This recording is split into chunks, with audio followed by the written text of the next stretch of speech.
Inspired by the experience of a king who got lost on a hunting trip, these peaceful ruins are all that remains of an abbey which was once one of the wealthiest in Scotland. Hello, I'm Ellie.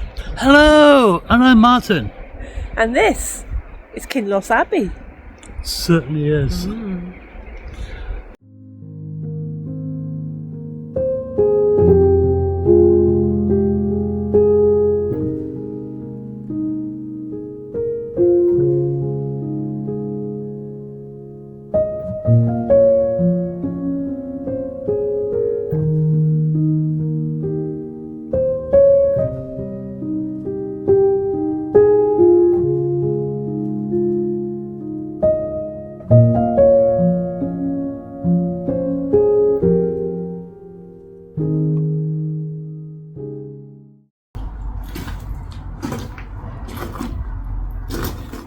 So the story goes that King David I got lost on a hunting party. He got separated from the rest of his party, and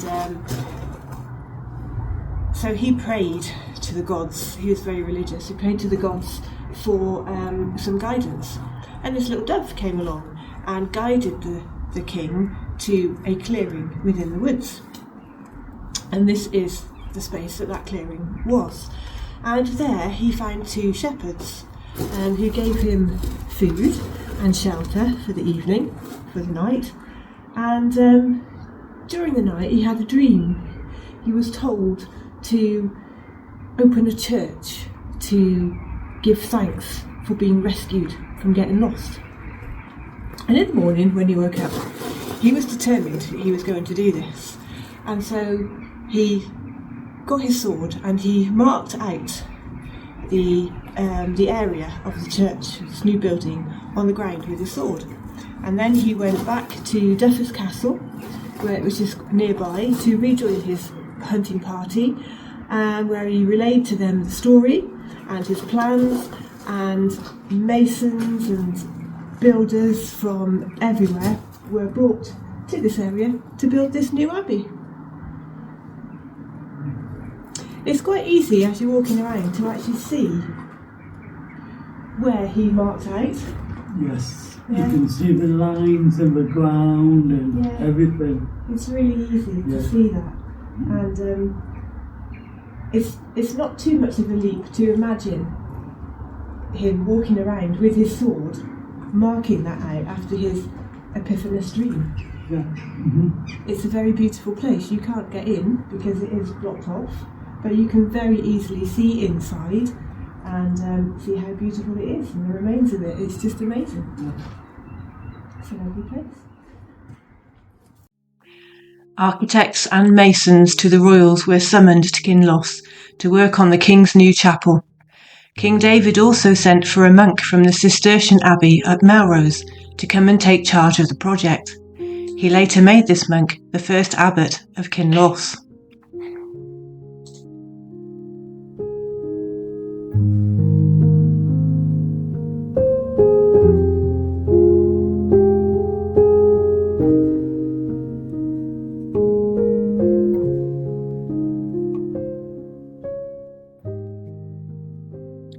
Not long after its inception in 1150, Kinloss Abbey received its papal bull from Pope Alexander III in 1174, and in 1187 the abbey came under the protection of the Bishop of Moray.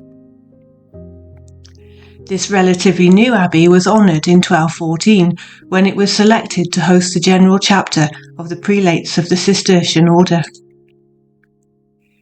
Kinloss was growing and becoming successful, and the brethren expanded their Cistercian order by founding two daughter houses, one at Culross in 1217 and one at New Deer in 1219. As the abbey grew, it collected many endowments and hosted many royal visitors. Land was granted to it by Malcolm IV, William I and Alexander II. Edward I, the Hammer of the Scots, stayed here in 1303. Fishing rights to the nearby River Findhorn were granted to it by Robert the Bruce in 1312. the Earl of Sutherland gifted Hebneston's hospital that was dedicated to John the Baptist. Edward III stayed in 1336 whilst on a mission to rescue the besieged Countess Athol from Lockingthorpe Castle in nearby Granton-on-Spey. And Mary Queen of Scots, a devout Catholic, stayed in the abbey in 1562, despite the church having transferred to Protestantism after the Reformation of Parliament in 1560. So, outside of the boundary of the abbey, just behind me, you can see they're all barricaded off, would have been the abbot's house. And by the looks of it, my goodness me, what a fine building that would have been as well. And a very fitting place for kings and queens and other nobles to stay when they visit here. The support of these people and the endowments they gave to the abbey were economically important, as they meant that over time Kinloss Abbey became one of the largest and wealthiest Cistercian houses in Scotland. In the 13th century, the abbey suffered a serious fire, after which it was rebuilt and modified. Subsequently, over the 400 years of its life, it was extended and further modified many times. In 1395, construction started on the Abbot's Hall, and the abbacy was granted the mitre and a seat in Parliament. Essential repairs to the abbey began in 1440, and by 1470 it had a bell tower and a spire. The abbey, however, was not without scandal. In the 1400s, rumours and stories abounded about the immoral lives of the monks, which caused Rome and Cîteaux to become concerned. An envoy was sent from Cîteaux to resolve matters and correct their evil ways. More scandal beset the abbey in 1492, when one of the monks, William Butler, murdered a young boy in the cloister after striking him in a fit of anger. Butler was sent to Rome under the escort of another monk to receive his punishment from the Pope. Letters of absolution were received by the abbey, but interestingly, neither monk was ever seen again. This is the old part of the cemetery. You can tell the tombstones are really, really old. And just behind me is the new part of the cemetery, and it's still in use today. You know, we've actually been to the cemeteries around the D-Day landings, and other cemeteries in France and Belgium, where we used to live. And always the British Commonwealth ones, unlike the American ones and whatever. The American ones will have a cross or just a stone, depending on the person's religion, but no plants, no nothing, and it's just something missing.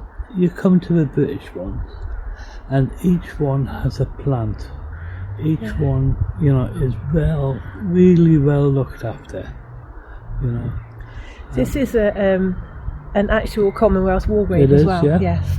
And because of the proximity of RAF Kinloss, which is literally just there, it's now an army base. You worked at RAF Kinloss. My last day at RAF camp.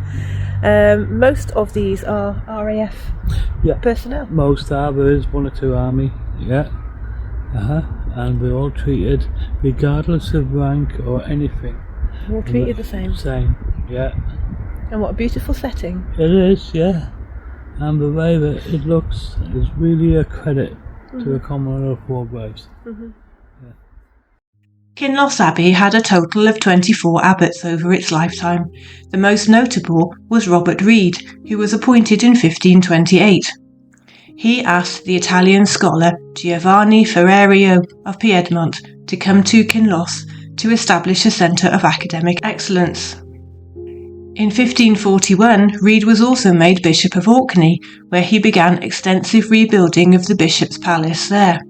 2 years later, he was appointed Lord President of the Court of Session, the head of the judiciary in Scotland. He resigned his post at Kinloss Abbey in 1553 and was succeeded by his nephew Walter. When Robert Reid died in 1558, he left significant funds for the founding of a seat of learning in Edinburgh. Those funds formed the basis of the endowment for the University of Edinburgh, which was established by a royal charter granted by James VI in 1582, making it the 6th university to be founded in the British Isles and the 4th in Scotland. Sadly, Walter Reed would become the Abbey's last abbot, as he systematically dismantled the wealth and the fabric of this beautiful church, and in 1601 it was put under the control of Edward Bruce, who later became Lord Bruce of Kinloss. The ruins were eventually sold to Alexander Brodie of Leathen in 1643, who in turn sold most of the stone on to Cromwell in the 1650s, for use in the construction of the citadel in Inverness. When the abbey was built, it would have been nestled in woodland close to the River Findhorn, a very different landscape from today. Now it is surrounded by farmland and overlooked by the former RAF Kinloss base, now an army barracks, and the abbey's grounds form part of the local cemetery, which is still in use today. Walking through these atmospheric remains, it's clear to see that this would indeed have been a grand and very wealthy church. The talent and skills of the medieval stonemasons is apparent everywhere. From the vaulted ceilings to the stone archways, their attention to detail is exquisite.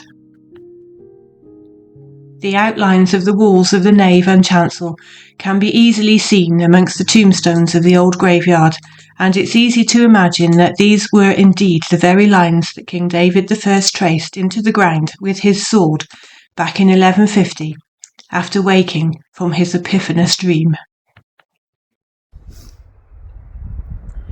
It's a really interesting place, isn't it? It really is. You know, for a year or so I used to come to Kinloss every day and I could see it. Yeah. And I never actually came into it. Never walked in. No. It is a fantastic place.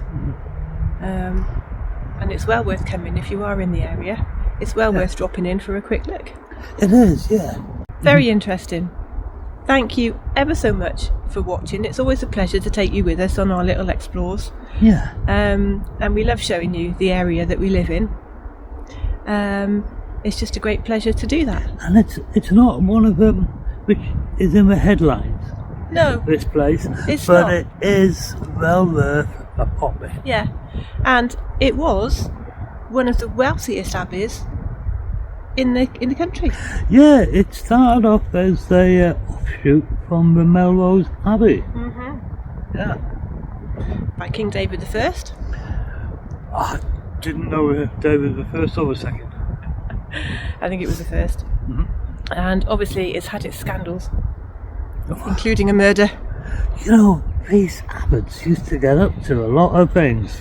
I know, monks monkeying around. Who thought, eh? Anyway, thanks ever so much for joining us, and we'll see you on our next adventure. Goodbye now. Cheerio.